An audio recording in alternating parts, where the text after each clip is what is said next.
Hello my dear friends and welcome back to my English class. बच्चों, आज जैसा कि आप सब जानते हैं, हम जो चैप्टर पढ़ने वाले हैं उसका नाम है one way ticket part 1।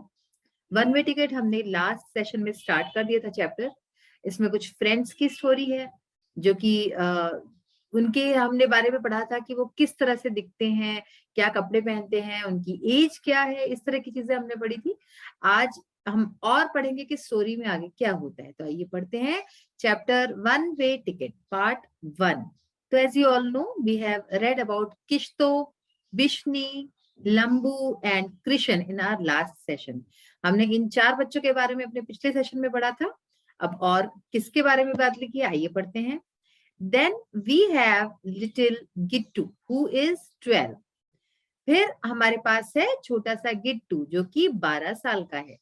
He is a little too short for his age। और वो अपनी एज के मुताबिक थोड़ा सा जो है ज्यादा ही छोटा है। जैसे कि हमने पढ़ा था कि एक बच्चा अपनी उम्र से ज्यादा ही लंबा था, वैसे ये जो है ये उम्र से ज्यादा ही छोटा है, यानी कि नाटा है हाइट में। He is always dressed in khaki and plays the policeman, postman and gathers news and gossip from the whole village and keeps you informed।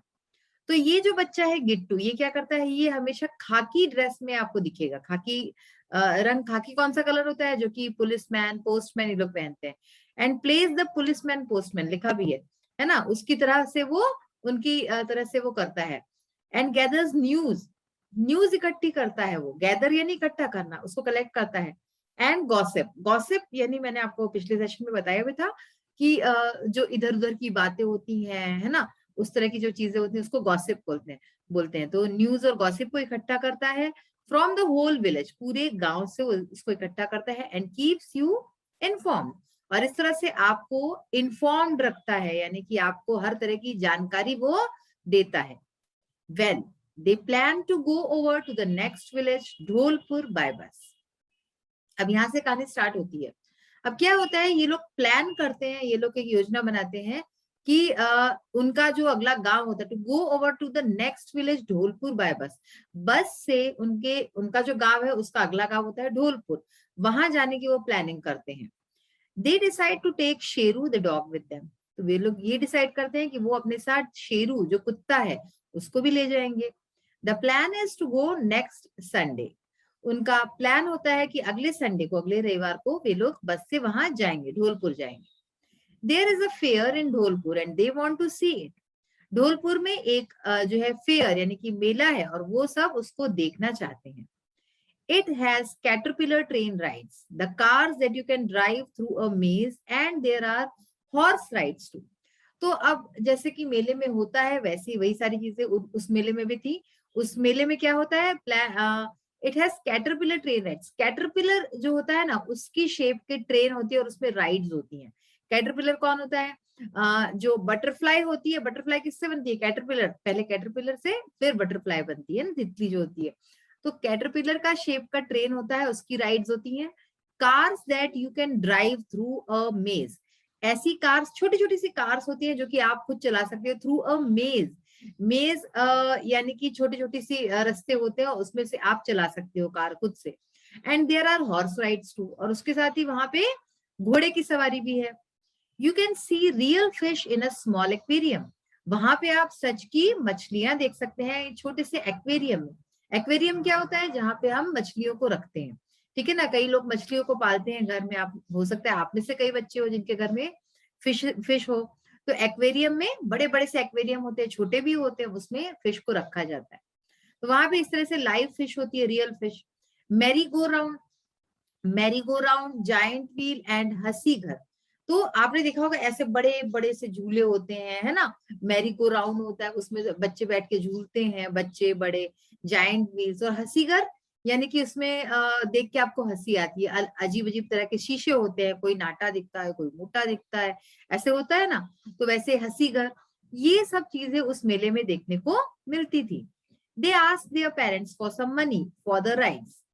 तो वे अपने पेरेंट्स से पैसा मांगते हैं उन राइड्स के लिए। Mothers give them a few things to eat on the way. और माँ जो है वो उनको कुछ चीजें देती है रास्ते में खाने के लिए। They buy their tickets, board the bus, sit on the worn out seats, huddle together. अब क्या करते हैं वे लोग, टिकट खरीदते हैं, बस पे चढ़ते हैं, अपनी जो उनकी सीट्स होती है, आप जब टिकट लेते हैं, ट्रेन हो बस हो, तो आपकी जो एक जगह होती है निश्चित, आप वहीं पे बैठते हैं ना, तो अपनी जगह पे बैठते हैं और सब साथ में बैठ के मजे करते हैं. Sheru is keeping a watch at everything around. तो शेरू जो है वॉच रखता है, यानी कि देखता रहता है, ध्यान देता है हर आसपास की चीज पे. देखिए जो कैटरपिलर ट्रेन हमने कही थी वो ये होती है, कैटरपिलर ट्रेन इस तरह से. The bus does not move. अब क्या होता है, बस जो है वो चलती ही नहीं, रास्ते में कहीं रुक जाती है. किश तो कहता है, हो हा कंडक्टर चाचा, what shall we do now, why are we not moving. वो कहता है कि कंडक्टर चाचा अब हम क्या करें, ये हम मूव क्यों नहीं हो रहे, यानी कि हम चल क्यों नहीं रहे हैं यहाँ से. कंडक्टर कहता है something seems to be wrong with the engine. कहता है कि लगता है इंजन में कुछ गड़बड़ी हो गई है. बिश्नी कहती है we will wait for a while. तो वो कहती है कि हम कुछ देर के लिए रुकते हैं. किश तो हा हा wait for what, they have no proper tools, how will they repair it. तो फिर से किश तो हंसी हंसी में कहता है कि किस चीज के लिए रुकना है, इनके पास तो प्रॉपर टूल्स भी नहीं है, औजार भी नहीं है, तो वो बस को ठीक कैसे करेंगे, how will they repair it. हंसी घर, देखिए लिखा हुआ है ना हंसी घर. तो इस तरह से ये देखिए बच्चों बैठे हैं बस में बच्चे सारे, और राइड पे जाने की पूरी तैयारी है. Now Gittu says what shall we do, what to do, nobody on the bus seems to know. अब सब बच्चे परेशान और लोग भी परेशान कि अब क्या करें. कहते अब हम क्या करें, है ना, और सब लोग क्या करें, इस तरह से गिट्टू कहता है. और nobody on the bus seems to know, bus में जितने भी लोग बैठे हैं, जो भी है ये बच्चे और भी जितने लोग, उनको समझ में नहीं आता कि अब क्या करें. लंबू कहता है लेट्स गो होम. सो वो कहता है कि चलो घर वापस चलते हैं. बिश्नी कहती है व्हाट फॉर, किस चीज के लिए वापस चले. Lambu again says oh the bus has broken down, we can not go to Dholpur, so let's go back to Rampur. तो लंबू फिर से कहता है कि अरे बस तो ब्रोकन डाउन, यानी कि बस खराब हो चुकी है, अब हम ढोलपुर नहीं जा सकते, तो चलो हम वापस रामपुर चलते हैं. कृष्ण कहता है no no, I think we can walk to the fair and return tomorrow by the morning bus. तो कृष्ण जो है वो सुझाव देता है, वो सजेशन देता है और कहता है कि नहीं नहीं, मुझे लगता है कि हमको फेयर यानी कि मेले में चल के जाना चाहिए, और हम कल तक जो है वापस आ जाएंगे कल सुबह की बस से. तो बच्चों इसके बाद क्या होता है, क्या बच्चे जाते हैं नहीं जाते हैं, ये हम अपने अगले सेशन में पढ़ेंगे. आइए अब हम देखते हैं और इस चैप्टर से जुड़े हुए कुछ एक्सरसाइज पार्ट को. So we will start with the word power exercise. There are several words which have similar sounds but different meanings. देखिए कुछ शब्द ऐसे होते हैं जिनकी साउंड सिमिलर होती है, यानी कि हमें एक जैसे सुनाई देते हैं, बिल्कुल सेम होते हैं, प्रोनाउंसिएशन में कोई भी उनके अंतर नहीं होता है, लेकिन उनका मतलब, उनका अर्थ जो है, मीनिंग उनका बिल्कुल अलग होता है, डिफरेंट होता है. Match these words with their meanings in each pair. तो यहाँ पे पेयर दिया हुआ है और मीनिंग दिए हुए हैं दूसरी साइड में, अगर आप बुक में देखेंगे तो उसको मैच करना है. यहाँ पे हमने आंसर्स डायरेक्टली सामने लिखे हैं आपकी, ताकि आपको इजीली समझ में आ जाए. तो देखिए पहला वर्ड है टायर. अब हम इन दोनों को ही टायर ऐसे ही उच्चारण करते हैं, प्रोनाउंसिएशन टायर ही होता है. फर्स्ट वाला जो टायर है इसका आप देख सकते हैं स्पेलिंग TIRE. इसका मीनिंग होता है एग्जॉस्ट. जब हम बहुत थक जाते हैं, है ना, तो हम कहते हैं I am very tired today, यानी कि मैं बहुत थक गई हूँ. ठीक है, तो उसमें हम ये वाली स्पेलिंग लिखते हैं TIRE. ठीक है ना. नेक्स्ट है टायर. अब ये कौन सा टायर, जो कि हमारे टायर जो साइकिल में, स्कूटीज में, है ना, हर चीज में, आप जो भी व्हीकल्स होते हैं सब में टायर लगते हैं. So tyre rubber covering on wheels. तो पहियों के ऊपर जो रबर की कवरिंग होती है उसको टायर बोलते हैं. Next word is here. तो हेयर का मतलब क्या होता है, रैबिट. आप समझेंगे हेयर यानी कि, तो हेयर ये बाल, जैसे मेरे बाल है, तो वो भी होता है, लेकिन यहाँ पे हेयर HARE जब ये लिखा होगा तो इसका मतलब होता है रैबिट यानी खरगोश. सेकेंड हेयर HAIR, इसका मतलब है it grows on our head. तो जो हमारे सर पे उगते हैं बाल, तो जो बाल होते हैं वो होते हैं हेयर हमारे. क्वाइट यानी कि नो नॉइज. जब हम कहते हैं ना कीप क्वाइट, टीचर्स अक्सर कहते हैं स्कूल्स में कीप क्वाइट यानी कि चुप बैठो, नो नॉइज, ठीक है ना. इसकी स्पेलिंग होती है QUIET. Next word is again quite, spelling different है. इसका मीनिंग है कंप्लीटली, यानी पूरी तरीके से। प्लेन, अब नेक्स्ट वर्ड है प्लेन। देखिए दोनों के स्पेलिंग्स डिफरेंट है बट हम प्रोनाउंस एक जैसे ही करते हैं। प्लेन, प्लेन पहला प्लेन है सिंपल। अगर आप रेस्टोरेंट्स वगैरह में जाते होंगे तो वहां पे अक्सर होता है ना कि भाई प्लेन राइस लाना, जीरा राइस, प्लेन राइस। अब प्लेन राइस क्या होता है? सिंपल राइस, है ना। तो यानी कि जो बिल्कुल सफेद पका हुआ चावल, उसको हम प्लेन बोलते हैं, यानी कि सिंपल। ऐसे ही प्लेन यानी कि एन एयरक्राफ्ट, जो एरोप्लेन्स वगैरह होते हैं, है ना, उसको हम प्लेन बोलते हैं। Now use the above words in separate sentences of your own. अब हमने जो ये इतने सारे वर्ड्स पढ़े हैं, 8 वर्ड्स पढ़े हमने टोटल। देखिए 1 2 3 4 5 6 7 8, तो हमें 8 वर्ड्स के सेंटेंसेस में यूज करना है ताकि इसका मीनिंग पूरी तरीके से आपको क्लियर हो जाए। तो देखिए पहला वर्ड था हमारा tyre. When Seema came from office, she was too tired. यानी कि जब सीमा ऑफिस से वापस आई तो वो बहुत ज्यादा थकी हुई थी, tired. Okay, tyre, the tyre of Shweta scooter got punctured on the वे। श्वेता के स्कूटर का टायर रास्ते में पंक्चर हो गया। ठीक है, तो ये दोनों टायर हो गए।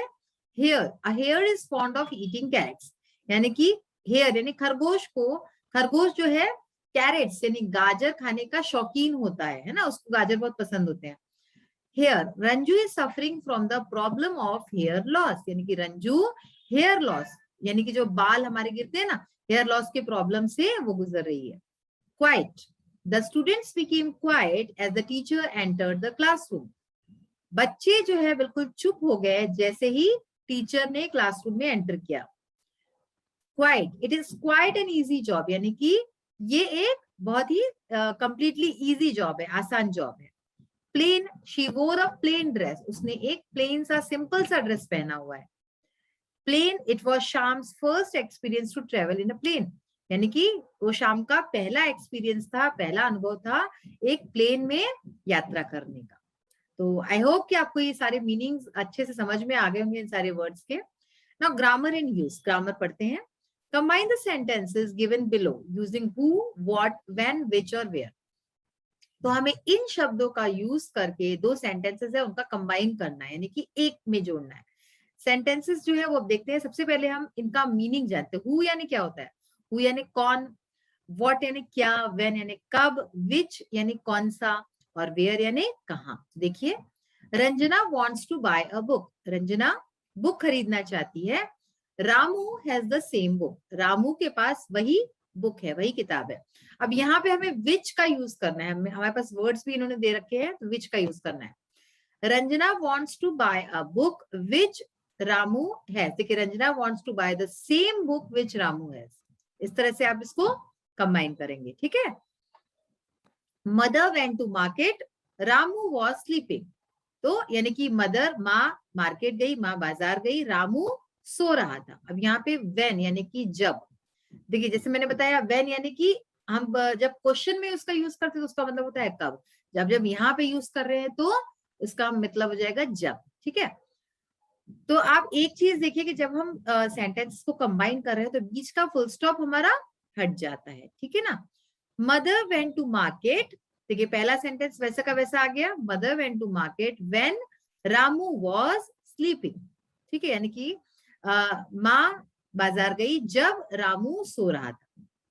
आई found the pen, I had kept it, मुझे पेन मिली, मैंने रख ली। वेयर, अब यहाँ पे हमें वेयर का इस्तेमाल करना है, तो इसको कैसे लिखेंगे? देखिए, I found the pen where I had kept it, यानी कि मुझे पेन मिली जहां मैंने उसको रखा था। तो आपको लग रहा होगा कि इसका तो मीनिंग भी चेंज हो गया है ना। सोना called me, I was reading, सोना ने मुझे बुलाया, मैं पढ़ रहा था। वेन, सोना called me when I was reading, यानी कि जब मैं पढ़ रहा था तब सोना ने मुझे बुलाया। तो इस तरह से हम कंबाइन कर रहे हैं सेंटेंसेस को और थोड़ा थोड़ा उसका मीनिंग भी चेंज होता जा रहा है। The teacher punish the boy, teacher ने लड़के को पनिश किया, सजा दी। He was making a noise, वो शोर मचा रहा था। तो यहाँ पे हमें हु का यूज करना है। The teacher punish the boy who was making a noise, teacher ने लड़के को पनिश किया, लड़के को सजा दी जो शोर मचा रहा है। तो बच्चों इस तरह से हमारा आज का सेशन भी यही फिनिश होता है। हमने आज काफी सारी चीजें देखी है। चैप्टर अब हमारा एंड होने पे आया है। अगले सेशन में हम चैप्टर फिनिश कर लेंगे और इसके जो एक्सरसाइज पार्ट कुछ बाकी है वो भी हमारा फिनिश हो जाएगा। आज हमने जो चीजें पढ़ी है उसको आप अच्छी तरह से ध्यान लगा के पढ़िए और आपके पास सुविधा है कि आप इसको बार बार देख सकते हैं, है ना, रिवाइंड करके पॉज करके आप लिख सकते हैं चीजों को, तो उन सबको अच्छे से लर्न कीजिए, स्पेलिंग्स लर्न कीजिए। तो अब हम अपने अगले सेशन में फिर से जल्दी मिलेंगे, तब तक के लिए bye, take care of yourself and have a nice day. Thank you.